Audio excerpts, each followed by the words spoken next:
আনন্দে খাবে গোপাল যাও যাও যাও ভেতরে একটু বাজিয়ে আসো যা যাও গোপালের মা বাবা ভেতরে যাও বক্সি রাখা আছে। তোমরা সবাই কেমন আছো? আশা করি সবাই খুব ভালো আছে আর আমিও খুব ভালো আছি। চলেছি নতুন আরেকটা ব্লগ ভিডিও নিয়ে।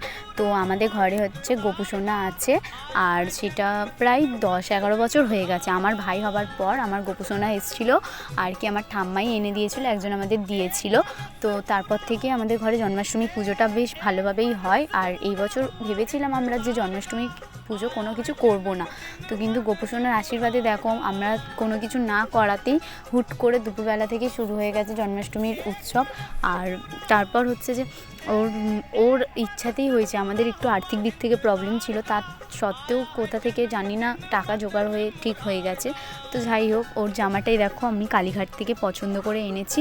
আর সত্যি কথা বলতে অনেক দোকান ঘুরে ঘুরে আমি এই জামাটা পেয়েছি। জামাটা কীরকম লাগলো অবশ্যই কমেন্ট করে বলো। আর জামাটা তো খুবই খুবই খুবই পছন্দ হয়েছে। আমার বাড়ি স্নান টান করানো হয়েছে, আমি পুরো ভিডিও ক্লিপ নিতে পারিনি, যতটুকু পেরেছি ততটুকুই তোমাদের সাথে শেয়ার করলাম। আর ওর কি বলো তো,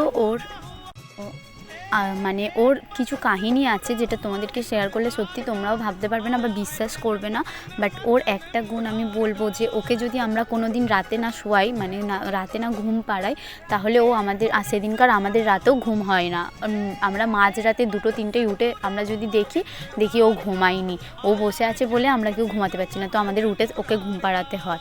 এইরকম অনেক কিছুই কাহিনী আছে। যদি তোমরা কেউ শুনতে চাও আমাকে কমেন্ট বক্সে কমেন্ট করো, অবশ্যই আমি তোমাদের শেয়ার করব। মানে কিছু সত্য ঘটনা, আমিও বিশ্বাস করি যে ভগবান বলে আছে, আর সত্যি কথা বলতে আছে। আর আমার গোপু প্রাণ প্রতিষ্ঠা করা, আশা করি সবারই বাড়িতে প্রাণ প্রতিষ্ঠা করা গোপাল আছে, আমাদেরও ঘরে আছে। তো যাই হোক, এবার আমি তো সেরকমভাবে কিছু দিতে পারিনি বা করতে পারিনি, আমি তাই জন্য আমার তরফ থেকে আমার গোপুসোনাকে একটা ছোট কেক দিয়েছিলাম। কেকটা কীরকম হয়েছে অবশ্যই কমেন্ট করে বলো। কিছু সাজিয়ে গুছিয়ে খাবার দাবার ওকে সাজিয়ে গুছিয়ে, ওর দোলনা সাজিয়ে গুছিয়ে তারপর ওকে পুজো করা হচ্ছে। রাত 8টার পর থেকে পুজো হচ্ছে, দেখো এখন পুজো হচ্ছে। আর ভিডিওটা কীরকম লাগলো অবশ্যই কমেন্ট করে বলো। আর তোমরা যদি আমার গোপুসোনার কাহিনী শুনতে চাও সেটাও অবশ্যই আমাকে কমেন্ট করে জানিও, আমি নিশ্চয়ই তোমাদের নেক্সট ভিডিওতে আমি বলবো।